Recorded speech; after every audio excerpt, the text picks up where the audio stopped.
This Sunday, we're going to be starting this new sermon series looking at hope. And I think it's really an important topic in our world today because I don't know about you, but as you look around our world, so many things are just going on that tend to mystify and confuse. And I don't know, they just seem to be so nonsensical at times.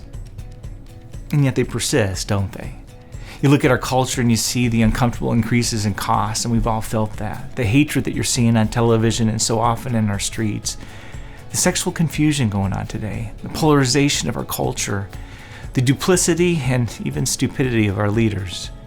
Then you got the escalation of tensions with other nations, and you just start to get a little worried and stressed and even fearful at times about what it is that might come next.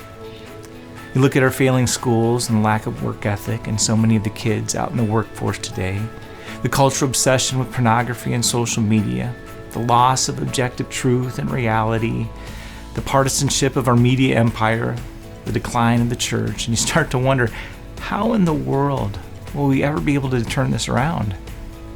Which is, I guess, why we have today the highest rates of depression and stress and suicide and loneliness and hopelessness that we've, ever had in this country. So many people today are just looking for something to hope in. And when I say hope, something to give them hope for a better tomorrow, hope to end all the pain, hope to clear through all the confusion, hope that we would just finally stop doing such counterproductive things. Hope that there is someone, something who can actually help. I think this desire for actual tangible hope is why politics has gotten so elevated today. People are actually turning to politicians to help them, save them, rescue them, and bring normalcy back to our lives again.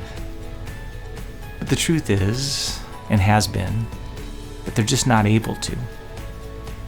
But I'll tell you, there is one who can. One who is unchanging. One who is true and just and fair.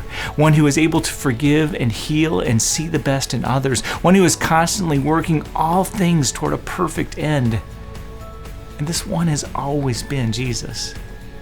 Truth is, if you've ever wondered what he offers that can calm your fears or ease your worries or comfort your hurts and pains or give you hope, a true hope for tomorrow, man, I'd love for you to come and join us for this series. Because Jesus, even in the midst of all this craziness that's in our world today, Jesus is able. And if you know someone who's seeking more hope in their lives, and invite them to this series as well, because God offers us all that peace and that forgiveness and that strength and that power to not just persevere and endure, but also to be overcomers.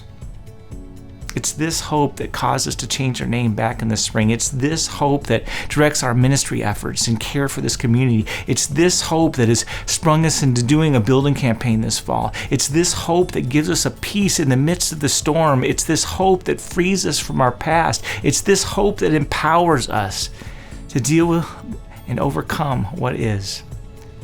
It's in this hope, this Jesus, that we find the Savior that we've been looking for.